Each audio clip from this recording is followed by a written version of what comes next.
Hello everybody, welcome back to the channel. I am Frankly FM84. Thank you for joining me on another episode of Bello Calcio. We're currently out in Japan in the J-League managing Shonan Bellmare. If you were with us yesterday, you would have seen another destruction in the Champions League as we ran out 8-2 winners against Chiang Rai United. That puts us in pole position in both the J-League and the Champions League group, and that means that we have had a perfect start to the season so far. We're going to look to continue that good run of form today as we face off against V Varen Nagasaki in the J-League. There is nothing to report, nothing to bring you up to date with. So we're just going to get straight on into this game. Let's show you the starting 11 and how we get on against V Varen Nagasaki as we look to continue that 100% record.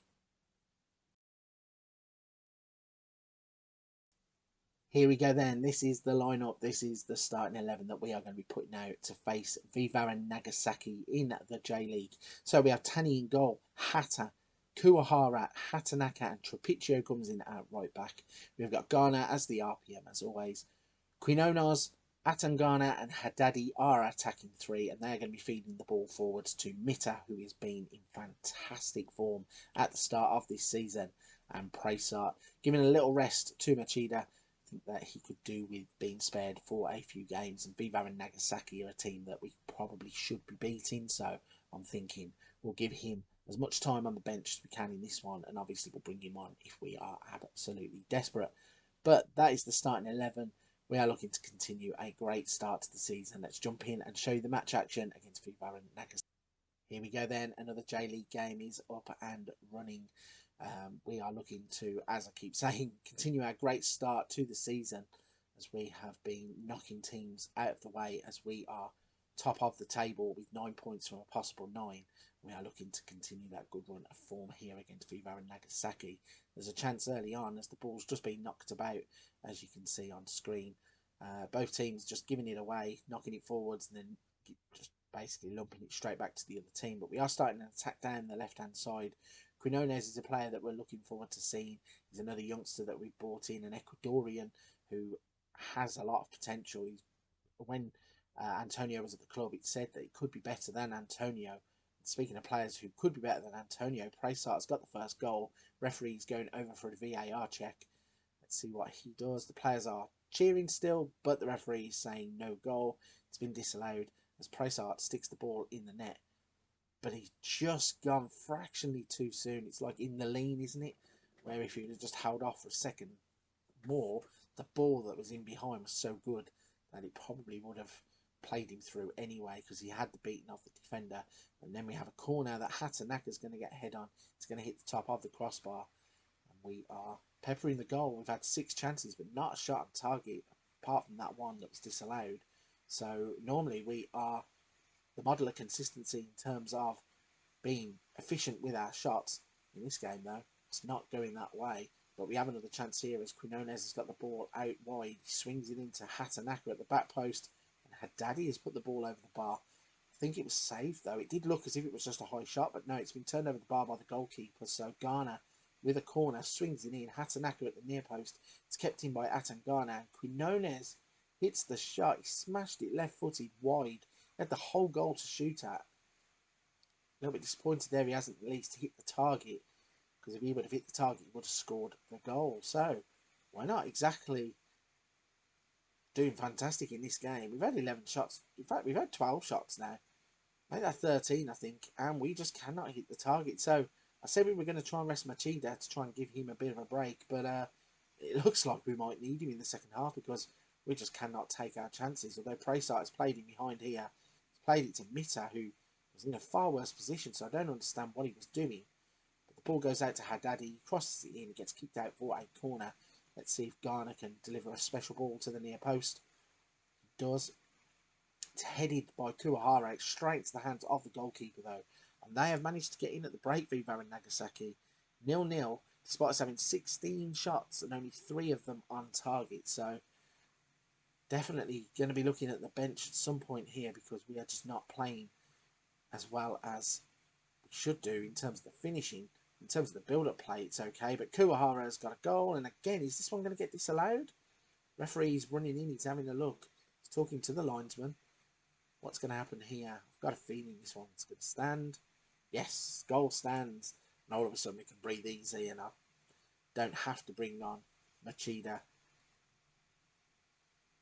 So yeah, across to the back, he's timed his run.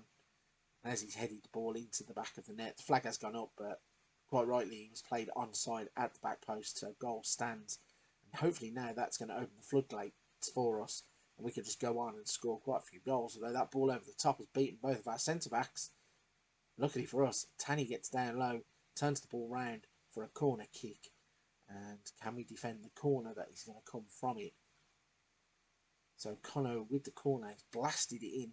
Garner is there in the middle. And there's a leg race between Presart and one of their players. And they actually win the ball back. Normally these kinds of things just die out in terms of clips, but Kono has kept it in. And then Quinones takes the ball off of him, he smashed it forwards, and then this time the clip is going to end there.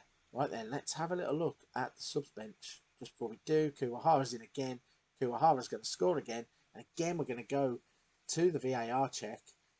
Surely he's timed this run fine. That didn't even look like he was anywhere near offside. What's the referee going to do? No, the goal's disallowed this time. So he timed the run to perfection last time. No, actually. When the ball's played, he's already standing 2 feet offside, isn't he? So, yes, perfectly entitled to rule that one out there. So, we're going to bring on Uchiyama in place of Quinones, because he's on a booking. We're going to put Presart out wide, play Uchiyama up top. We're going to bring Tachibana on in place of Hatanaka, who has also got a booking. So 2 changes after 67 minutes. Let's see if Uchiyama can get himself anywhere near a chance, because I've got a feeling that players like that will get them and take them. So cross is going to be delivered here from Garner from a free kick. Instead, no, he goes for goal himself. James Garner, what a finish that. His 2nd goal of the season. Brilliant free kick that catches the goalkeeper out. He's lining the midfield, or lining his defensive wall up. And instead of crossing the ball to the back post, which is where everybody thought it was going to go, he's hit it to the near post. And that's a brilliant finish there from James Garner. Probably could be looking at one of the goals of the season, even though it's not a flashy goal. It's certainly a brilliant finish. And Garner's hit the inside of the post from distance. So James Garner really is dragging the team along here. I've got a feeling that James Garner is what is making everything tick. I mean, he's playing as a he's playing as an RPM. He's got a 9.8 rating. He really is everything that is happening with the team. He's involved again here. He took the corner and then got the ball. He's now playing it forward to Haddadi. What can Haddadi do from here? Haddadi with his cool mohawk haircut plays to Trapiccio. Back to Haddadi. Trapiccio again. Garner's going to have the shot, and Garner's going to get another goal. And just as we were saying about James Garner being the dynamo that makes this team tick, there he is to make sure that the 3-0 victory and the 3 points are going to be coming back, well, staying where they are with us. Need to check where we're playing because we are at home. And in fairness, we are in a brand new stadium. I did forget to say that.